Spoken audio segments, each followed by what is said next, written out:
ડેડુઆ પ્રેમ પ્રકરણમાં મોટો ખેલ. વાવથરાદમાં ડેડુઆ ગામના યુવક પર નિર્દય હુમલો, 5 આરોપીઓ ઝડપાયા.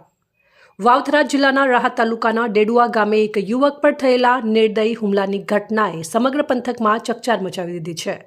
મળતી માહિતી મુજબ યુવકને ઢોરમાર મારવામાં આવ્યો હતો, જેના કારણે તેને ગંભીર ઇજાઓ પહોંચી હતી.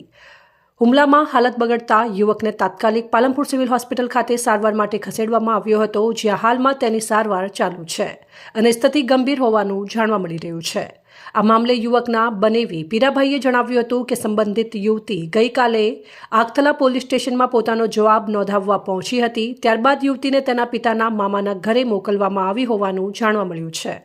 આ ઘટનામાં વધુ એક ચોંકાવનારો ખુલાસો એ પણ છે કે યુવતીને ઇન્દોર ખાતે હોસ્પિટલમાં ચેકઅપ માટે લઈ જતા તે ગર્ભવતી હોવાનું સામે આવ્યું હતું.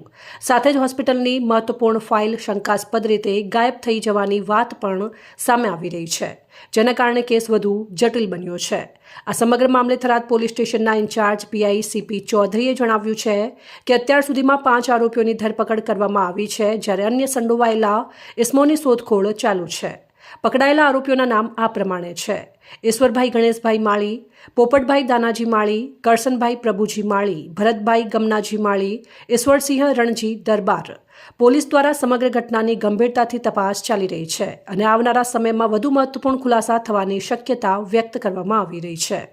આ ઘટનાને લઈને વિસ્તારમાં રોષ અને ભયનો માહોલ જોવા મળી રહ્યો છે. વધુ અપડેટ માટે ફોલો અને સબસ્ક્રાઇબ કરો સેન્ટ્રલ ભારત ન્યૂઝ ચેનલને. ધન્યવાદ.